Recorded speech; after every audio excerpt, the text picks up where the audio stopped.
Assalamualaikum warahmatullahi wabarakatuh. Selamat malam, salam rahayu.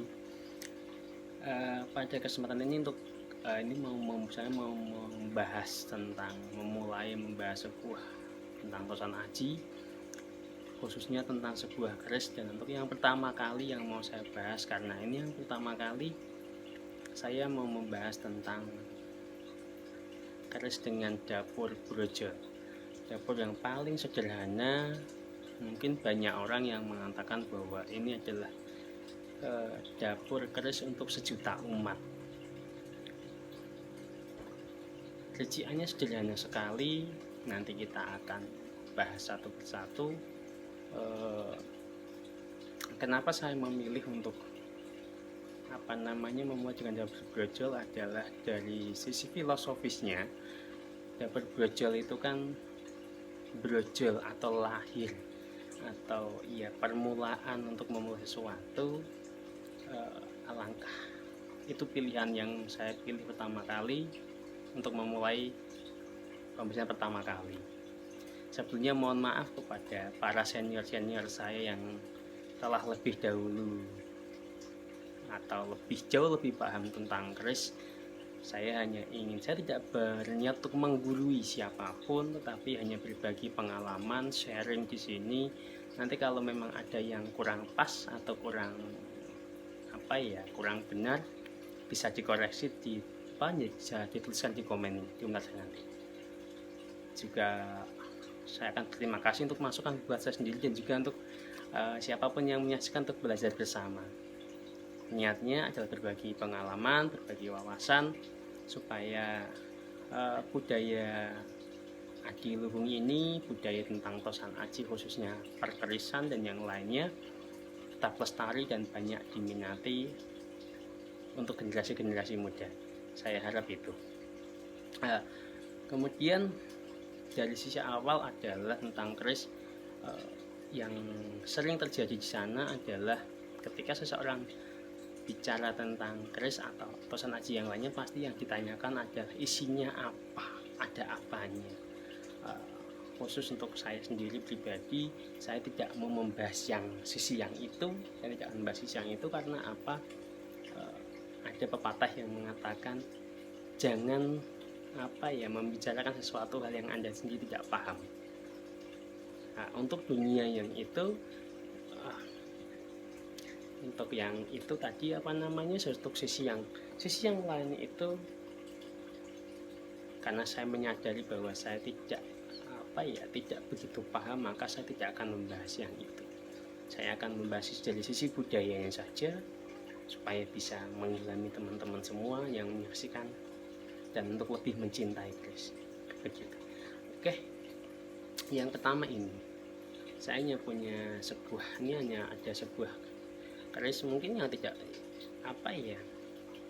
sangat sederhana sekali ini, dengan sandangan warangkanya ini warangka Ladrang Surakarta kalau orang menyebutnya, ya seperti ini bentuknya, bisa dilihat oleh teman-teman semua. Kita akan buka. Oke. Biasanya begini, ada orang yang ketika membuka dia akan melakukan istilahnya penghormatan. Jadi dengan membuka keris nanti, caranya adalah yang bergerak bukan kerisnya, tetapi yang bergerak adalah warangkanya. Begitu pula nanti kalau ketika menutup, yang bergerak adalah warangkanya bukan kerisnya. Begitu. Oke.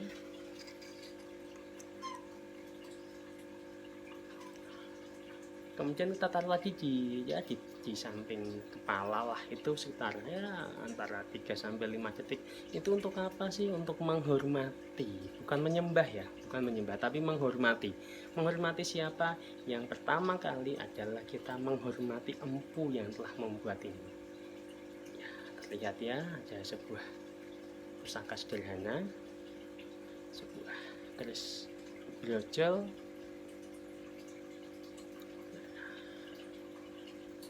Ini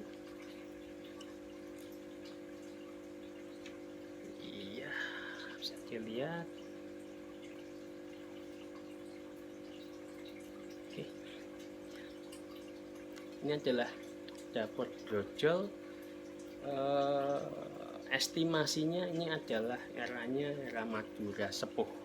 Saya tidak berani mengatakan ini Madura kosong, tidak berani, karena kalau kita bilangnya ke Madura kosong itu cenderung ke salah satu empu kosong, dan itu sangat berat sekali bagi saya untuk dipertanggungjawabkan.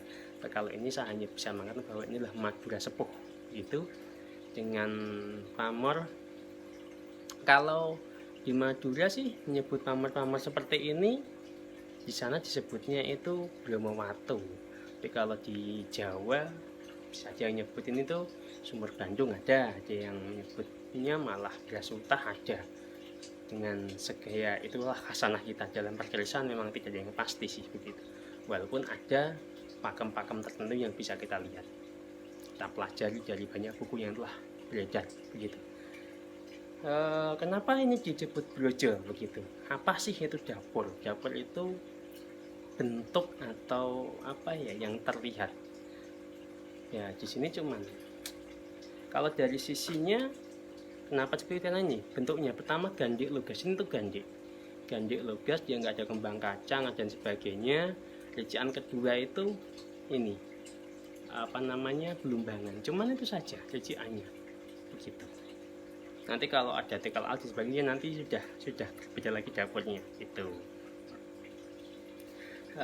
Untuk dari sisi filosofinya tadi sudah tadi saya sebutkan sedikit saja bahwa brojol itu filosofinya adalah, kalau bagi saya itu lahir brojol, diharapkan apa ya, seringkali itu usahakan sebuah harapan dari si empu atau doa pengharapan bahwa mudah-mudahan orang yang memegang sebuah keris, misalnya brojol, saya diharapkan oleh si empu berharap bahwa siapapun yang memegang atau mempunyai pusaka brojol ini nanti dia akan bersifat lurus. Pertama itu dia bersifat lurus kemana? Ketauhidan ilahiyah, kita belajar untuk mengenal Tuhan gitu. Kemudian dari sisi brojol, filosofi dari brojol tadi adalah kita supaya mau kembali ke sisi yang suci. Setiap pemilik keris brojol itu diharapkan supaya mau mensucikan dirinya dengan apa ya tadi, mengingat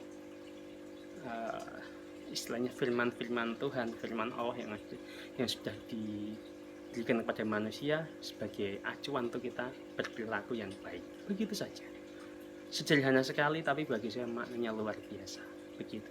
Kalau untuk dari sisi pamor, misalnya saya kayak pamor ini, misalnya saya anggap kalau di Jawa mungkin nyebutnya tadi lah, istilahnya apa ya, Brasutah atau Brahmawatu atau apa.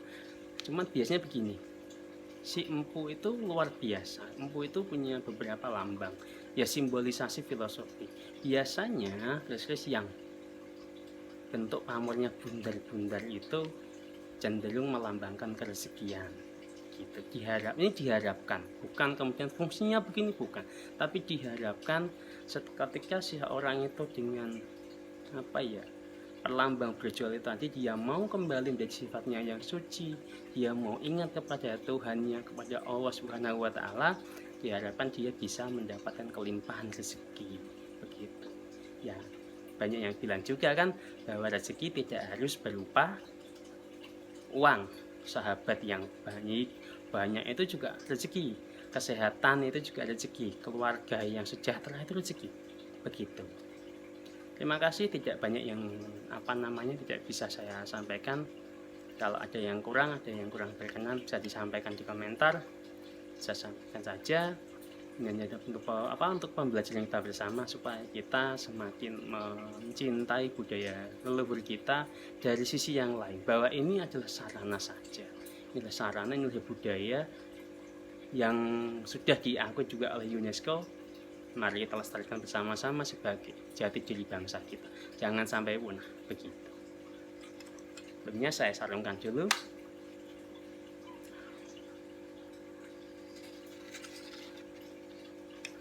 Ya begitu.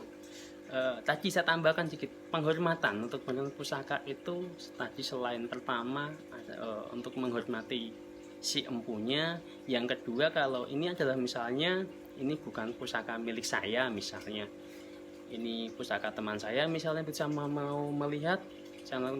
Yang kedua adalah penghormatan kepada pemiliknya, begitu.